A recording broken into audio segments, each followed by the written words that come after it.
আসন্ন জাতীয় সংসদ নির্বাচনকে সামনে রেখে সাভারে ধানের শীষ প্রতীকে ভোট চেয়েছেন সাভার পৌরসভার মহিলা দলের বিএনপি নেত্রী ও সাবেক জয়েন্ট সেক্রেটারি তানিয়া ইয়াসমিন।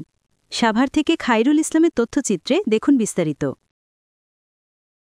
বুধবার বিকেলে সাভারের চৌরঙ্গি মার্কেট থেকে শুরু করে আশপাশের মার্কেট, অলিগলি ও রাস্তাঘাটে গণসংযোগ করেন তিনি। এ সময় ব্যবসায়ী ও সাধারণ মানুষের সঙ্গে কুশল বিনিময় করে ধানের শীষ প্রতীকে ভোট প্রার্থনা করেন তানিয়া ইয়াসমিন। এ সময় তানিয়া ইয়াসমিন বলেন, খুব শীঘ্রই জাতীয় নির্বাচন অনুষ্ঠিত হতে যাচ্ছে।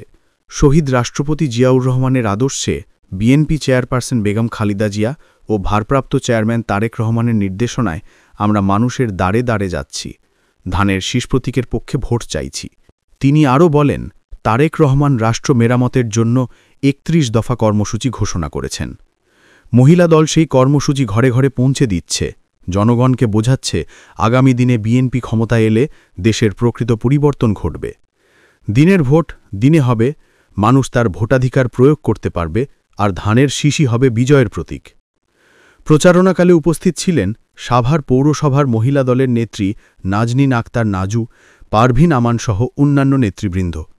তারা জনগণের হাতে লিফলেট তুলে দিয়ে তারেক রহমানের ঘোষিত ৩১ দফা কর্মসূচি প্রচার করেন এবং ধানের শীষ প্রতীকে ভোট চান। তানিয়া ইয়াসমিন বলেন, তারেক রহমানের সালাম নিন, ধানের শীষে ভোট দিন, গণতন্ত্র পুনরুদ্ধারে পাশে থাকুন।